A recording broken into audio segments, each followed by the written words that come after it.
Baptiste, qui est ingénieur logiciel chez RTE, et Fabien, qui est enseignant-chercheur, alors qui était enseignant-chercheur à l'ENSAI, la deuxième école du groupe, basée à Rennes, et qui maintenant est enseignant-chercheur au labo SAM de l'université Paris 1, vont vous parler d'un problème qu'ils ont résolu avec l'appui d'équipes de Datastorm, qui ont été très, très actives aussi dessus.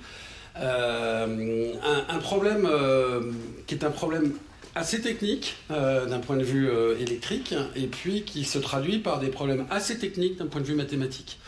Donc c'est peut-être là où il va falloir être très, très attentif. Voilà. Bon courage.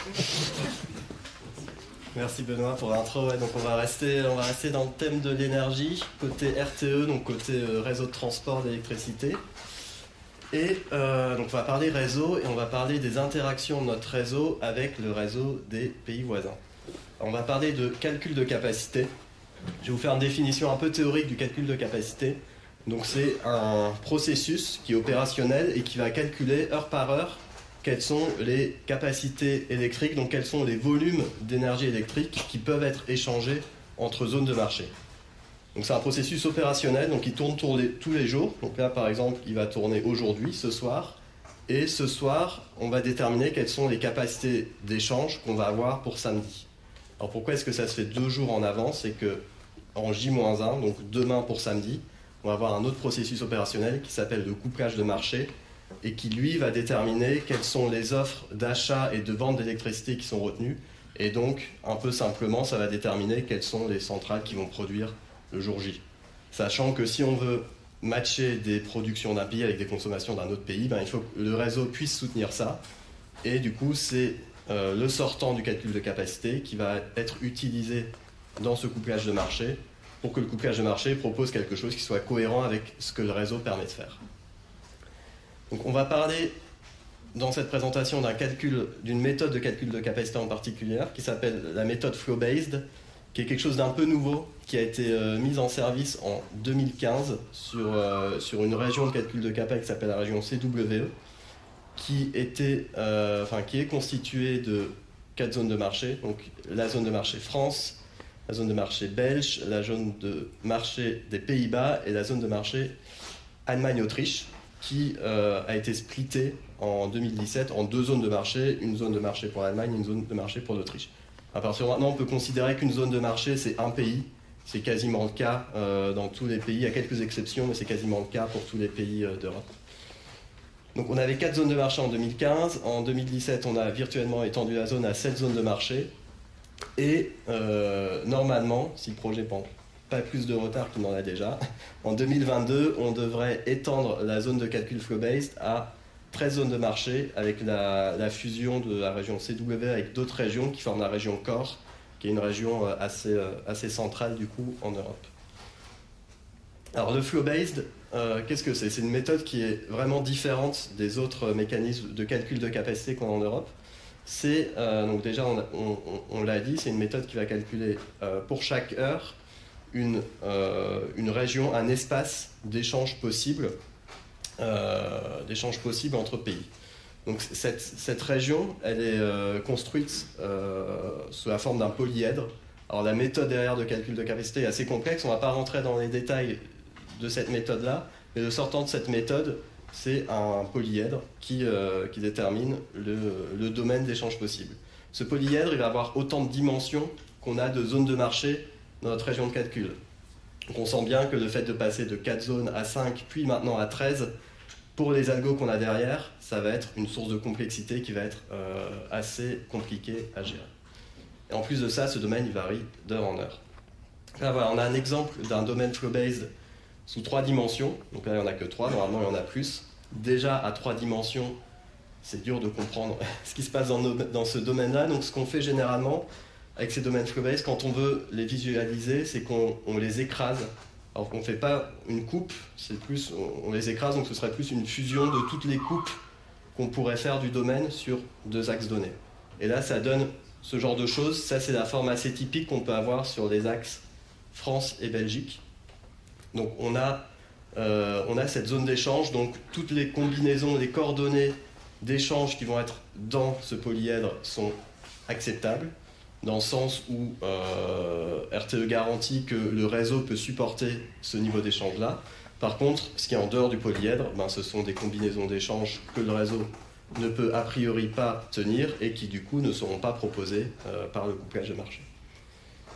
Pour illustrer ce que représentent les deux axes là, le point vert, j'ai mis le point vert en point d'exemple, pour lequel donc, la zone de marché 1 exporterait 500 MW, la zone de marché 2 importerait 1000 MW. On a import ou export selon le signe de la position nette de la zone de marché. Donc ce point-là est a priori faisable vu cette projection du domaine flow-based. Mais encore une fois, vu qu'on a écrasé le domaine flow-based, il dépend aussi d'autres conditions sur les autres axes ici qu'on ne voit pas, étant donné qu'on n'en a que 2 sur les 4, 5 ou 13 axes de ce domaine-là. Et du coup, voilà, donc c'est un point qui potentiellement est atteignable pour le couplage des marchés. C'est le truc un peu nouveau de cette méthode-là par rapport à la méthode historique ou la méthode qu'on utilise encore sur les autres régions européennes. C'est vraiment ce côté interdépendance entre les régions, et ce qui va se passer dans un pays, dans une frontière, va impacter les possibilités d'échange sur les autres frontières. Sur les autres régions de calcul de capacité, on a entre guillemets juste une valeur par frontière, ce qui fait qu'on ne visualise pas ça sous cette forme-là, mais si on devait le visualiser comme ça, on aurait un pavé qui déterminerait l'espace des échanges possibles. Et ce qu'apporte la méthode flow-based, c'est finalement d'intégrer cette dépendance, donc rajouter un peu de complexité dans la méthode, mais d'être capable d'exploiter le réseau plus proche de ses limites en allant chercher des régions de l'espace qu'on n'arrivait pas à atteindre avec un pavé qui théoriquement aurait dû être inscrit dans cette forme-là. Alors donc ça, c'est ce dont je vous ai parlé, c'est le processus opérationnel du calcul de capacité flow-based. Il faut savoir que chez RTE, on fait pas mal d'études, des études prospectives sur les 6 mois, les années à venir, les 10 ans à venir. Et dans ces études-là, les capacités d'échange avec les pays voisins, c'est souvent une donnée d'entrée qui est assez dimensionnante dans l'étude. Et à l'époque où le flow-based a été mis en place, je travaillais dans une petite équipe à la R&D sur un simulateur qui s'appelle Antares. Et jusqu'à présent, dans ce simulateur, notre donnée d'entrée pour représenter les capacités d'échange, c'était une valeur par frontière, éventuellement qui dépendait du temps. Mais à l'époque de la méthode NTC, les valeurs de capacité étaient quand même assez plates, donc elles ne variaient pas non plus tant que ça en fonction du temps. Et du jour au lendemain, on est passé de cette représentation-là à une représentation, au lieu d'avoir une valeur par frontière, on a ce polyèdre qui est plus complexe et qui en plus va dépendre du temps. Donc on a des séries temporelles de polyèdres, en gros, qu'il faut qu'on intègre dans notre outil. Alors, il se trouve que dans Antares, derrière le cœur de calcul, c'est d'optime linéaire, et du coup, ça nous plaît quand même pas trop mal, ces polyèdres, parce que derrière un polyèdre, c'est uniquement des équations linéaires. Une des manières de le définir serait la formulation qu'on a à gauche, via des hyperplans. Donc, on a un ensemble d'inéquations linéaires, et en gros, chaque équation va représenter un hyperplan, et on va juste dire on peut se placer d'un côté de cet hyperplan. Donc en gros, avec cette formulation-là, on a les équations de toutes les phases du polyèdre qu'on veut modéliser. Alors Antares savait relativement bien gérer ça. On avait juste une problématique avec une contrainte, on va dire, de l'outil, qui était que dans cette description du polyèdre, la matrice, donc la matrice qui est ici A dans ce slide, ne pouvait pas dépendre du temps. Donc la problématique du coup était celle-là. On a d'un côté des séries temporelles de polyèdres qu'on exprime de cette manière-là à gauche, et ce dont on a besoin, c'est d'avoir une nouvelle formulation dans laquelle la composante temporelle se trouve uniquement sur le second membre et pas sur la matrice, tout en gardant des trucs qui géométriquement sont proches de ce qu'on avait initialement dans les domaines historiques. Et du coup, pour cette problématique, on a consulté Datastorm et Fabien, à qui je vais laisser la main pour la suite. Merci Baptiste. Du coup, je vais vous parler de la... Je t'en prie. de la méthodologie en fait associée donc à ce problème. Donc pour ma part, je suis intervenu dans le cadre de ce problème pendant 2 phases, donc avec 2 questions différentes liées. Et je vais essayer de vous donner quelques éléments associés à chacune de ces 2 phases. Donc la première était de déterminer comment on pouvait calculer une certaine mesure de distance utilisée par RTE, donc qui est définie ici. Je vous donne sa définition, donc qui est une moyenne qui permet en fait de mesurer une distance entre 2 domaines de stabilité représentés par un polyèdre A et un polyèdre B. Et donc on va faire la moyenne de toutes les distances des arêtes du polyèdre A au polyèdre le plus proche constituant B, et inversement entre B et A. Donc on peut représenter ça ici par un petit schéma. Donc c'est une photo que Benoît m'a envoyée en fait pour l'anecdote. Il m'avait présenté ce problème lors d'une de ses venues à l'ENSAI autour d'un café. Et dans la foulée, il m'a envoyé une petite photo pour me dire bah voilà, on peut formaliser les choses comme ça. Et donc pour calculer ce type de distance, on va avoir naturellement besoin de la notion de projection euclidienne ici. Donc je vous en donne une illustration ici. Donc on va projeter les arêtes, les sommets en fait sur les hyperplans constituant les facettes les plus proches du polyèdre A. Et la difficulté, c'est que ces 2 polyèdres s'intersectent. Et donc pour ça, on va avoir besoin de la notion d'hyperplan. Donc j'en donne une définition ici, où on va avoir ici la variable h qui va donner la hauteur de l'hyperplan. Et on a donc A qui va être un vecteur normal associé à cet hyperplan, qu'on peut écrire donc, sous la forme d'un ensemble ici. Et donc un hyperplan va diviser notre espace en 2 demi-espaces de cette forme. Et donc à partir de ces hyperplans et de ces demi-espaces, on peut donner une définition d'un polyèdre qui va être un ensemble ici constitué d'un certain nombre d'intersections d'hyperplans et de demi-espaces. Donc je vous donne un exemple ici d'un polyèdre qui est composé de l'intersection de 5 hyperplans, qu'on peut écrire sous une forme un peu plus compacte en supposant ici on a une égalité composante par composante sur les matrices constituant ces hyperplans. Et donc, on a essayé de résoudre ce problème de calcul de distance via essentiellement des outils assez basiques de géométrie computationnelle, où on a profité du fait que la projection en particulier, donc pour résoudre ce type de distance, on va avoir ce problème d'optimisation à résoudre pour calculer la distance d'un point à un polyèdre. Et dans certains cas, on a une solution analytique à ce problème, en particulier lorsqu'on va projeter un point sur un hyperplan. On a cette solution qui est donnée par une projection euclidienne, et ensuite on peut déduire la distance associée. De la même manière, on a aussi une expression analytique si on projetait sur un demi-espace. Et donc la méthodologie qu'on va considérer, donc on va se donner 2 polyèdres, un P1, P2 qui s'intersectent. Pour l'ensemble des points de P1, on va résoudre ce problème d'optimisation linéaire, où on pourrait le voir sous une formulation quadratique, via des solveurs classiques, une méthode de point intérieur, des choses comme ça. Donc ça va nous donner déjà les distances, on va pouvoir déduire les distances de tous les points qui ne sont pas dans l'intersection des polyèdres, mais aussi d'identifier les points qui sont à l'intérieur. Et pour les points à l'intérieur, donc pour ce problème, donc on a un problème avec une fonction objectif convexe sur contrainte convexe, donc ça se fait très bien. Mais dans le cas des points qui sont dans l'intérieur, dans l'intersection, donc là on est toujours avec un problème convexe, mais sur des contraintes qui sont non convexes, donc c'est beaucoup plus difficile à résoudre. On a proposé différentes approches, je vous en présentais une ici, donc, qui va être simplement de projeter l'ensemble des points intérieurs sur les facettes du polyèdre, de déterminer les distances associées, et ensuite on calcule la distance totale. Donc je vais faire une petite illustration. Donc on va se donner ici on va considérer un exemple en 3 dimensions. On va déterminer, on va utiliser une triangulation de Delaunay, prendre l'enveloppe convexe de cette triangulation pour avoir nos domaines de stabilité. Ensuite, on va donc résoudre le problème d'optimisation 2. Donc ça va nous permettre d'avoir les distances des points extérieurs et d'identifier les points dans l'intersection.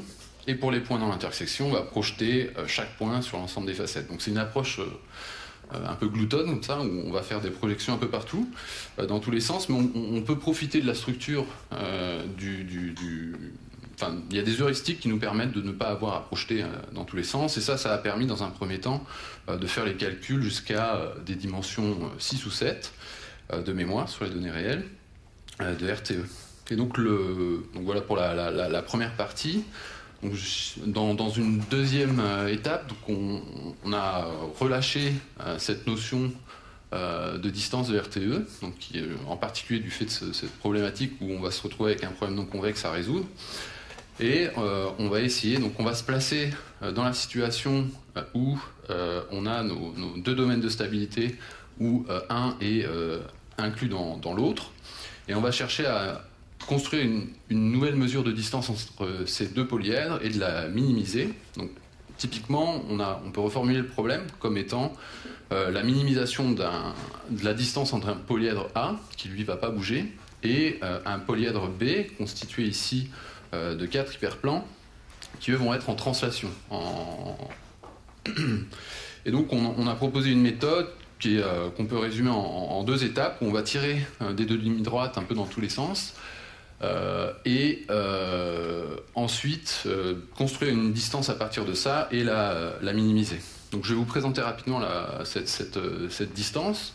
Donc la première étape, ça va être de calculer la distance entre un point du polyèdre A et du polyèdre B via une droite qui va intersecter ces deux facettes. Donc on tire une droite, on va déterminer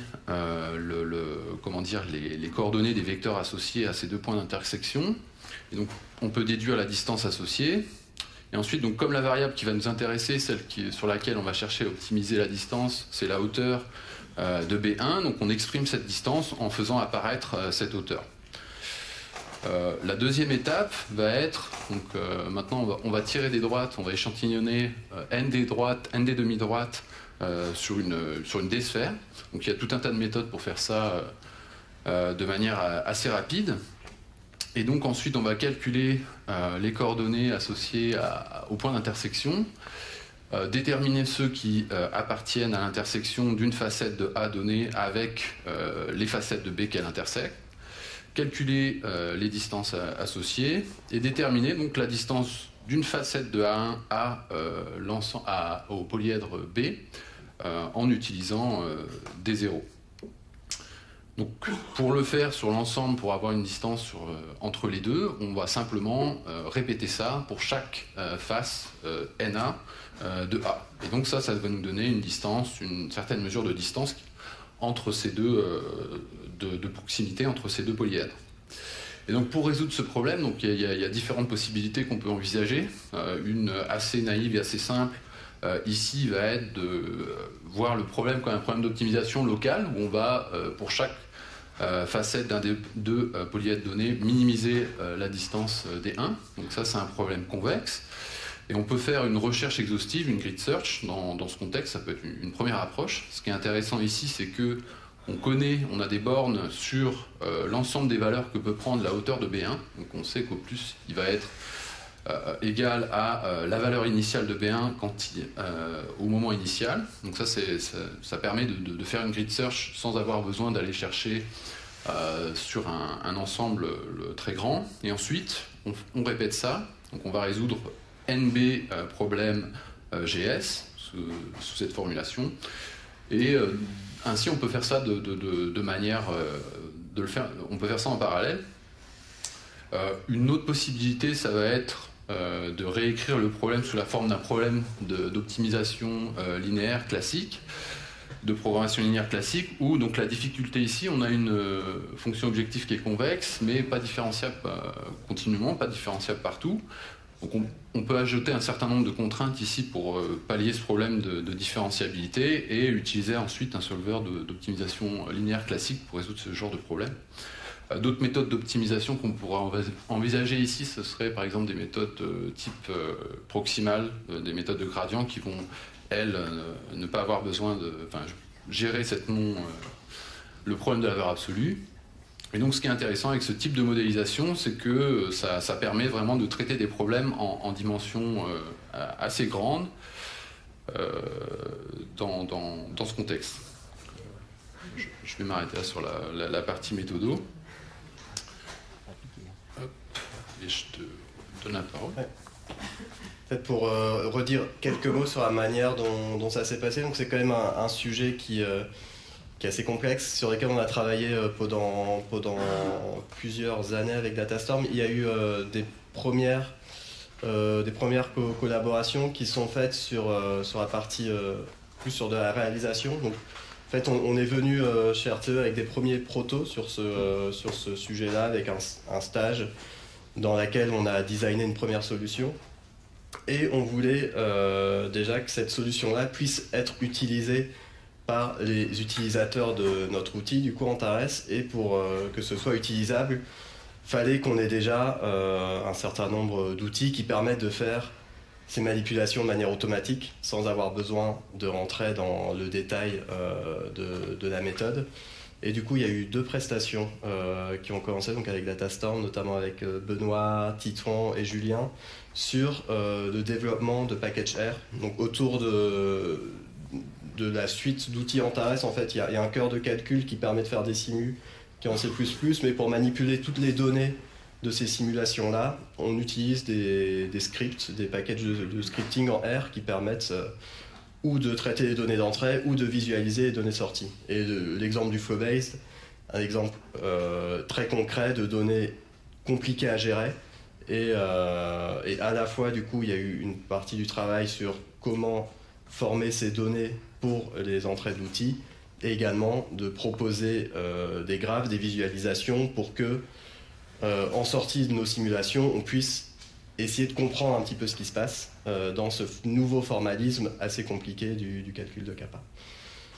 Voilà, donc ça a été le début. On avait une méthode qui marchait assez bien sur les 4 zones de marché, mais dès que la 5e zone de marché est arrivée, notre méthode n'a pas du tout passé à l'échelle. On avait des temps de calcul qui étaient assez longs sur 4 dimensions.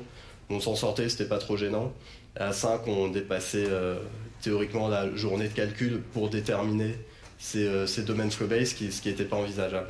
Et c'est à ce moment-là, du coup, qu'on a fait un 3e contrat avec Datastorm, dans lequel la partie plus recherche R&D a été également menée du côté de Datastorm, et notamment avec l'appui de Fabien.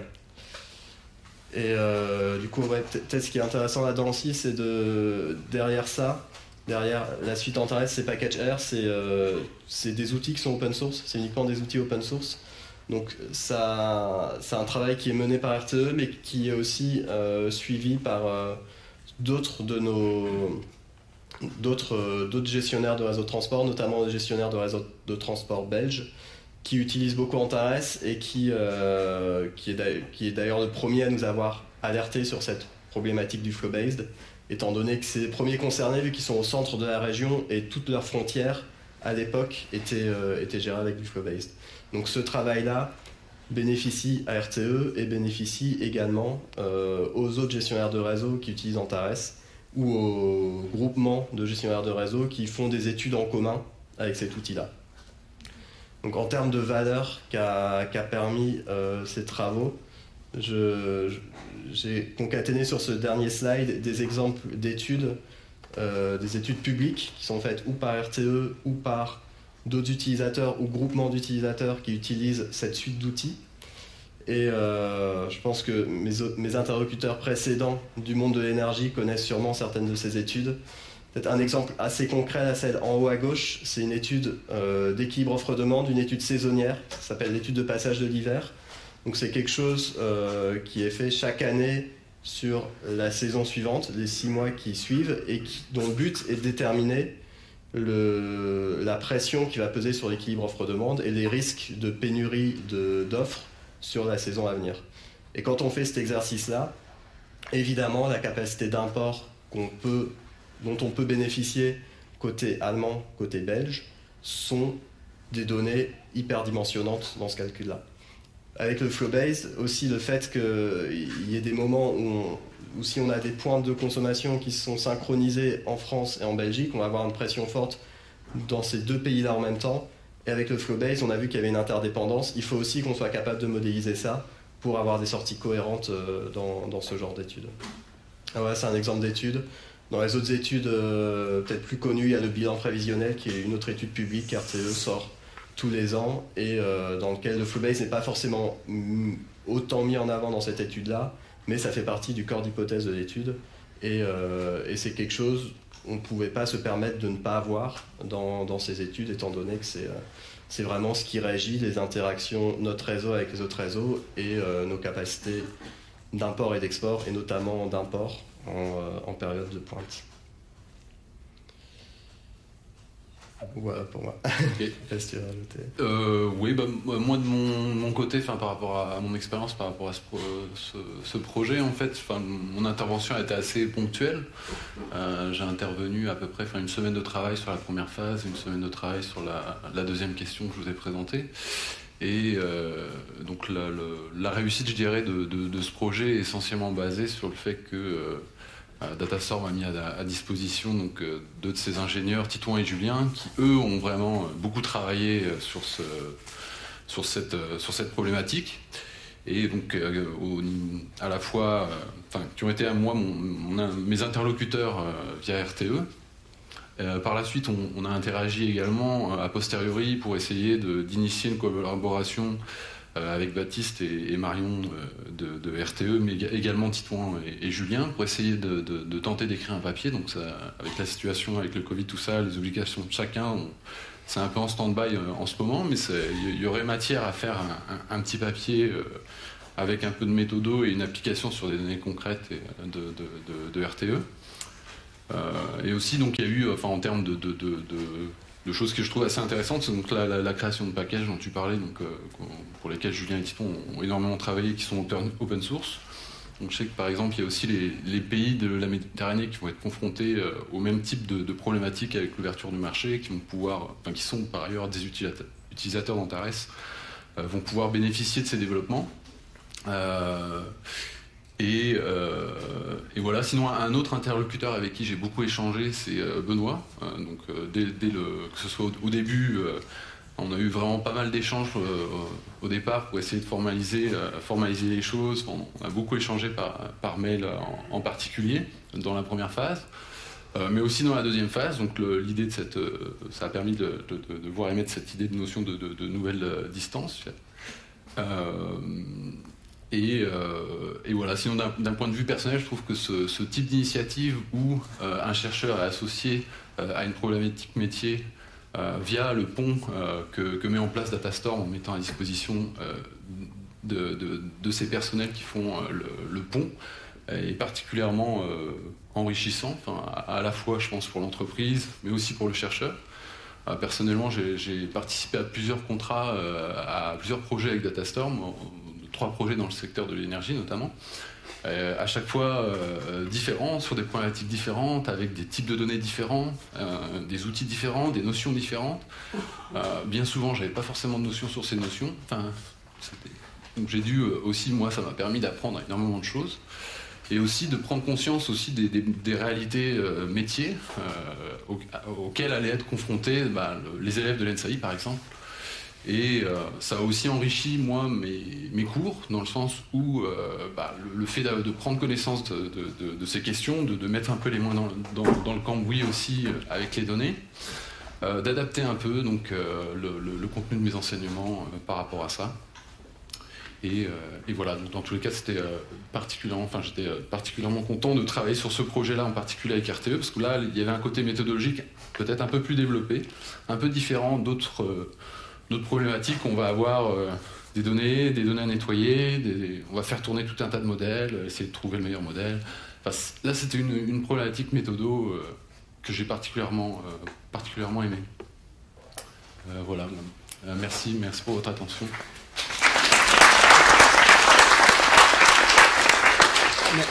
Merci à tous les deux. Alors, je ne sais pas s'il y a des questions dans le public. Alors, on n'aura pas le temps de traiter des questions détaillées sur les problèmes d'optimisation qui ont été présentés. Je donnerai les adresses e-mail de Fabien pour échanger, mais peut-être que vous avez d'autres questions sur cette collaboration. Personne. Ah si. Il est loin du micro là. Hein. Attends. Vas-y. Oui. C'est bon. Ça marche. Oui. En fait, la question, c'est concernant la partie où tu as dit que vous êtes peut-être en train d'écrire un article sur les questions que vous avez traitées. Donc, je vois très bien que si vous faites cet article, ça va être intéressant pour toi dans ta carrière académique. Est-ce que pour les autres, en fait, ceux qui sont dans l'entreprise, le fait d'avoir écrit un article sur ces sujets-là, ça va être mis en valeur d'une certaine manière également ou pas? Ouais, ça va être mis en valeur, c'est quelque chose qu'on nous a demandé, alors plus côté GRT belge, où eux, dans leurs études, ils aiment bien aussi dans l'aspect méthodo, enfin, on parlait tout à l'heure de la CRE, qui est le régulateur. Le régulateur côté belge regarde aussi vachement l'aspect méthodo des études qu'ils produisent. Et du coup, sur les outils, sur les méthodes, ils aiment bien avoir des références scientifiques, des articles scientifiques, pour pouvoir illustrer la méthode sans que ça, on va dire, ça prenne une place trop importante dans leur rapport, juste en citant la référence pour que la personne qui a envie d'investiguer la méthode puisse regarder. Donc oui, il y a vraiment un intérêt pour faire ça, et aussi pour un peu mettre en lumière le sujet et faire de la pub pour ce sujet, parce que c'est un sujet qui est très complexe, qui est peu connu, et du coup pour avoir des idées aussi, si on peut, le fait de publier là-dessus permet d'attirer plus de personnes à travailler sur ce sujet-là. Ouais. Juste, moi j'ai une question peut-être à poser, enfin un témoignage à demander à Julien, puisqu'il a été cité plusieurs fois parmi les intervenants. Alors, comment on fait, je vais être bête, hein, comment on fait quand on sort de l'ENSAI, on a appris plein de choses, on est super intelligent, hein, au contraire. Comment on fait pour appréhender un problème qui est d'un point de vue métier aussi compliqué, avec des problèmes mathématiques aussi compliqués, et réussir à sortir un package? T'as une minute. Ça fonctionne ou pas? Ouais. Comment on fait Bah, c'est pas évident, faut arriver à prendre du recul déjà, je pense. C'est en essayant de comprendre les besoins et ce qu'apporte chacun, en fait, aussi côté métier, côté recherche. En gros, ce qu'on essayait de faire avec Tito Anja, c'était de traduire du coup le besoin de Baptiste à Fabien, et ensuite de traduire la réponse de Fabien à Baptiste. Et le package, en fait, était le meilleur outil pour ça, je pense, parce que déjà, on pouvait apporter pas mal de visualisation pour Fabien en premier lieu, et ensuite au niveau algorithmie, production, donc d'algorithmes pour Baptiste, et répondre au sujet. Je pense que c'était le meilleur outil, en fait. On arrivait du coup à produire une boîte à outils complète, et le package était plus adapté pour ça. Ok, merci. Est-ce qu'on a d'autres questions dans l'Assemblée? Je pense que Fabien a assassiné les gens. Alors, en tout cas, merci beaucoup pour cette présentation.